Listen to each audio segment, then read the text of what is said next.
அன்பார்ந்த மாணவர்களே, நமக்கு நாடகம் பற்றிய பகுதிகள் பாடத்திட்டத்தில் அமைந்துள்ளன. அதில் நீயேதான் இந்த பிரபஞ்சம் என்ற ஒரு நாடகம் நமக்கு பாடமாக அமைந்திருக்கிறது.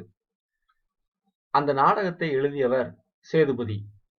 அந்த நாடகத்தினுடைய கதைகளை காட்சி வாரியாக இப்பொழுது சுருக்கமாக உங்களுக்கு கூறுகிறேன். கவனியுங்கள். காட்சி 1. ராவணனால் 2 சிறகுகளும் அறுபட்டு கிடக்கிறான் பறவைக்கு அரசனான சடாயு. சடாயு வெட்டுப்பட்டதால் உலகத்தையே அழிக்கப் போவதாக வில்லை வளைக்கிறான் ராமன். லக்குவனும் சடாயுவின் ராமனின் கோபத்தை தணிக்க முயல்கின்றனர். காட்சி 2. முன்பு ஒரு முறை ராமன் லக்குவர்களும் சீதையும் பறவைக்கு அரசனான சடாயுவை சந்திக்கின்றனர். தன் உயிர் நண்பனான தசரதனின் பிள்ளைகள்தாம் ராமனும் லக்குவனும் என அறிந்து சடாயு மகிழ்கிறான். தசரதன் இறந்த செய்தி கேட்டு தானும் சாகத் துணிகிறான். ராமன் லக்குவர் அதனை தடுத்து ஆறுதல் சொல்கின்றனர். ராமன் காட்டுக்கு வர காரணமான வரம் பற்றியும் வில் முறித்து சீதையை ராமன் மணந்த செய்தியையும் சடாயு அறிகிறான். மூவரையும் தன்னுடன் தங்கச் சொன்ன சடாயுவை மறுத்து அகத்தியர் சொன்ன பஞ்சவடிக்கு மூவரும் செல்கின்றனர். காட்சி 3. வெட்டுப்பட்டு கிடக்கும் சடாயு மூவரும் தன்னுடன் இருந்திருந்தால் இந்த இன்னல்கள் ஏற்பட்டிருக்கிறாது என்கிறான். சீதையை தனித்து விட்டு போன பிழையால் தான் ராவணன் தூக்கிச் சென்றான் என்கிறான் சடாயு. காட்சி 4. வாசலின் முன் வந்து நிற்கும் மாயமானை பிடித்து தரும்படி சீதை கெஞ்சுகிறாள். லக்குவன் மாயமான் என்று எச்சரித்தும் சீதையும் கேட்கவில்லை, ராமனும் கேட்கவில்லை. காட்சி 5. வெட்டுப்பட்ட சடாயுவிடம் அதுவரை ஒன்றும் தன்னிடம் கேட்காத சீதை ஆசையோடு மானை கேட்டதால் நான் அவ்வாறு பிடிக்கச் சென்றேன் என்று ராமன் கூறிவிடுகிறான். காட்சி 6. அரக்கர் ஏவிய மாயமானாக இருக்கலாம் என்றும் அதனை தானே பிடித்து வருவதாகவும் லக்குவன் கெஞ்சுகிறான்.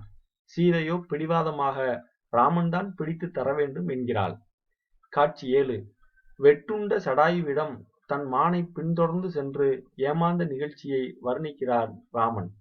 சீதையை பறிகொடுத்ததற்கு மாயமான் காரணமில்லை என்றும் அண்ணனும் தம்பியும் பெண்ணை தனியாய் விட்டுவிட்டு பிரிந்ததுதான் என்றும் சடாயுக்கு உணர்த்துகிறான். காட்சி 8. ராமனை காணாத சீதை லக்குவனை போய் தேடச் சொல்கிறாள். அண்ணனின் வில் வீரத்தின் முன் எதுவும் நிற்காது என்ற லக்குவனின் பேச்சை பொய் என்கிறாள் சீதை. அவன் போகவிட்டால் தான் தீயில் இறந்து போவதாக, அதாவது லக்குவன் போகாவிட்டால் தான் தீயில் இறந்து போவதாக அவள் அச்சுறுத்தவே விதியை நொந்தபடி லக்குவன் கிளம்புகிறான். காட்சி 9. மாயமானை தேடி மங்கையை இழந்த ராமன் உலகை அழிக்க நினைப்பது பழியை தரும் என எச்சரித்த சடாயு தான் ராவணனிடமிருந்து சீதையை காப்பாற்ற முயன்ற நிகழ்ச்சியை நினைக்கிறான். காட்சி 10. ராவணன் அட்டகாசமாய் சிரிக்கிறான். ராம லக்குவர்களை தன்னை காப்பாற்ற வரும்படி கதறுகிறாள் அந்த ஜானகி. ஜானகிங்கிறது இந்த இடத்துல சீதையை குறிக்குது. சீதையின் குரல் கேட்டு வருகிறான் சடாயு. அவனது 2 சிறகுகளையும் வெட்டி வீழ்த்தி சீதையை தூக்கிச் செல்கிறான் ராவணன். இனி தன்னை காப்பவர் எவரும் இல்லை என்று கதறியபடி ராவணின் விமானத்தில் பறக்கிறாள் சீதை. காட்சி 11. வெட்டுண்ட சடாயு தன்னால் சீதையை காப்பாற்ற இயலாமல் போனதற்கு வருந்துகிறான். ராமன் ராவணனை அழித்து உலகத்தையும் தேவர்களையும் காக்க வேண்டும் என்று அறிவுறுத்திவிட்டு இறக்கிறான். அவனுக்கு இறுதி கடன் ஆற்றும் பணியை சகோதரர்கள் இருவரும் மேற்கொள்கின்றனர். கம்பராமாயணத்தின் கடவுள் வாழ்த்தோடு இந்த நாடகம் நிறைவு பெறுகின்றது. இப்ப இந்த நாடகத்தினுடைய முழு கதை சுருக்கத்தையும் உங்களுக்கு கூறியிருக்கிறேன். இது அடுத்தடுத்து ஒவ்வொரு கதாபாத்திரங்களும் எவ்வாறு தங்களுடைய நாடக பண்புகளை வெளிப்படுத்தின என்பதை பற்றி அடுத்த காணொளியில பார்க்கலாம். நன்றி.